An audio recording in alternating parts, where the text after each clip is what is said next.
Hello and welcome back to my channel. So in another video I made, I proved something called the triple angle formula. The triple angle formula states that the sine of 3x is equal to -4 sine cubed x plus 3 sine of x. And I proved this using something called DeMoivre's formula. So DeMoivre's goes something like this. The cosine of kx plus I times the sine of kx is equal to the cosine of x plus I times the sine of x to the power of k. So I'm going to use something called proof by induction. Now, induction consists of 3 steps. The first step is that we have to start with the base case. So for example, start with k is equal to 0. And then we have to assume that this equation holds true for all values of k. And then third, we need to prove that this equation holds true for k plus 1. And so we have proven that it's true for 0 plus 1, and 0 plus 1 plus 1, and 0 plus 1 plus 1 plus 1.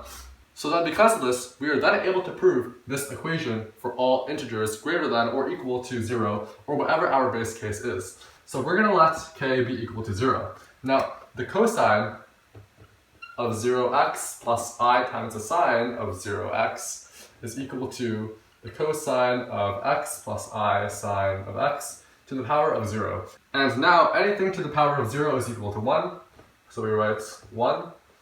And also the cosine of 0x is equal to the cosine of 0, and I sine of 0x is equal to I times the sine of 0. Now the sine of 0 is equal to 0, while the cosine of 0 is equal to 1.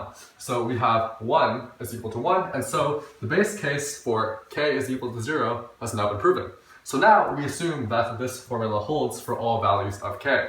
So then we substitute k plus 1 into k. So then we get the cosine of k plus 1 x plus I times the sine of k plus 1 x is equal to the cosine of x plus I times the sine of x to the power of k plus 1. Now if you know your exponent rules, this to the power of k plus 1 is equal to this to the power of k times this to the power of 1. So what we have here instead is this is equal to the cosine of x plus I sine of x to the power of k times the cosine of x plus I sine of x. So then we are going to multiply these two terms together. But remember that since we are assuming that this statement is true, we can substitute this into this. So instead, we get the cosine of kx plus I sine of kx times the cosine of x plus I sine of x.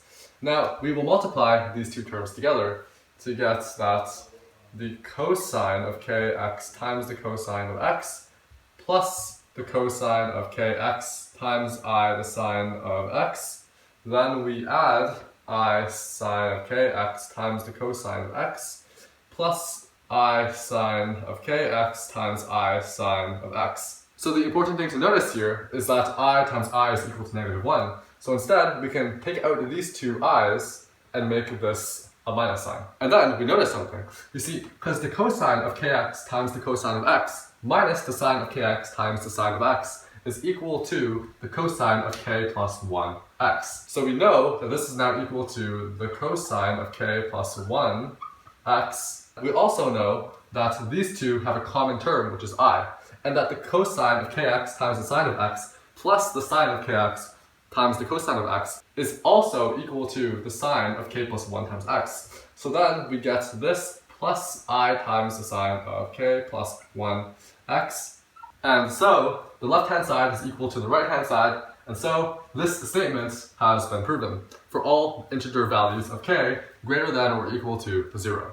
Thanks for watching. Hopefully I'll see you at one of the videos linked in the description, or hopefully I'll just see you next time.